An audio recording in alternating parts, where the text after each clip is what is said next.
I want to maybe just go into some new sectors that Barbados might be looking at to drive this green recovery. We spoke about the green and the blue economy, but I'm also interested in, are there other sectors, or even within those sectors, what are we doing differently to ensure that we're accelerating this recovery, but we're also accelerating green and we're building back better?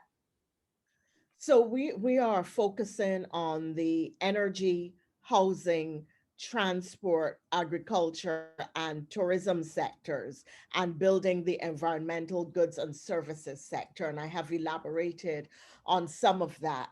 But to answer your question as how are we attempting to build back better, I want to locate that in a broader context. First of all, we recognize that PAGE is a useful tool to bring together these cross-cutting issues. And I spoke to the issue of integrated planning and integrated implementation and execution.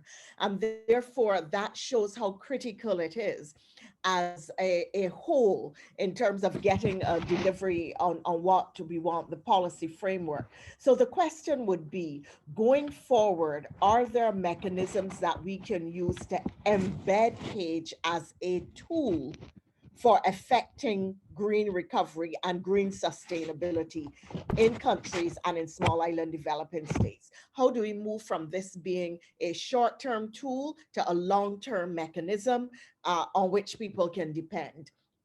In addition, for the creation of a circular economy involves, and this has been part of what PAGE has been promoting, 5 Rs, and Barbados is strongly supporting this: reduction, reuse, recycling, recovery, and repair. Because repair allows people to, and tradespersons in the economy to upskill, to get improved and increased incomes, and it reduces importation and foreign exchange expenditure.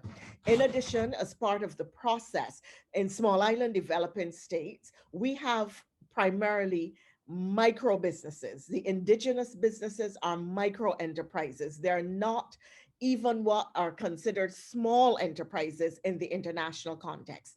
And therefore, given the changes that are happening to create a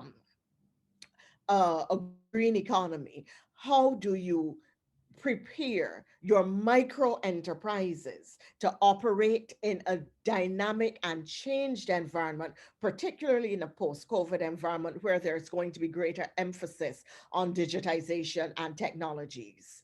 In addition to that, clearly one has to work with citizen engagement and community engagement to get them on board with new practices and new behaviors, and to understand the role that individuals and communities will play in the transition process.